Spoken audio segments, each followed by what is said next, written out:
சங்கீதம் 18.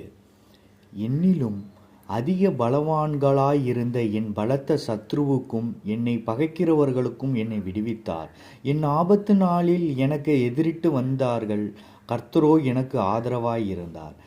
அவர் விசாலமான இடத்திலே என்னை கொண்டு வந்து என்மேல் பிரியமாயிருந்தபடியால் என்னை தப்புவித்தார்.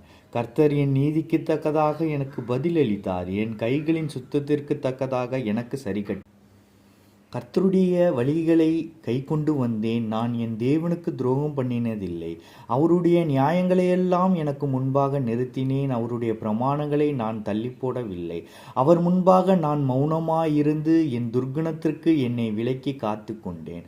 ஆகையால் கர்த்தர் என் நீதிக்கும் தம்முடைய கண்களுக்கு முன் நிற்கிற என் கைகளின் சுத்தத்திற்கும் தக்கதாக எனக்கு பலனளித்தார்.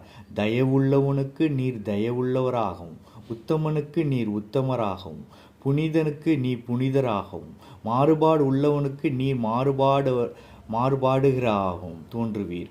தேவரீர் சிறுமைப்பட்ட ஜனத்தை இரட்சிப்பீர். மேட்டின்மையான கண்களை தாழ்த்துவீர்.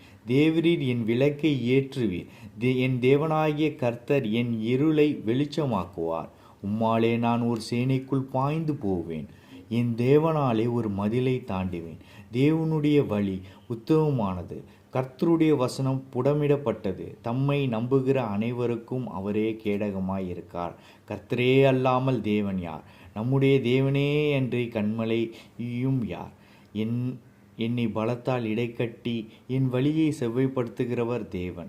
அவர் என் கால்களை மான்களுடைய கால்களைப் போலாக்கி என்னுடைய உயர்தலங்களிலே என்னை நிறுத்துகிறார். ஆமென்.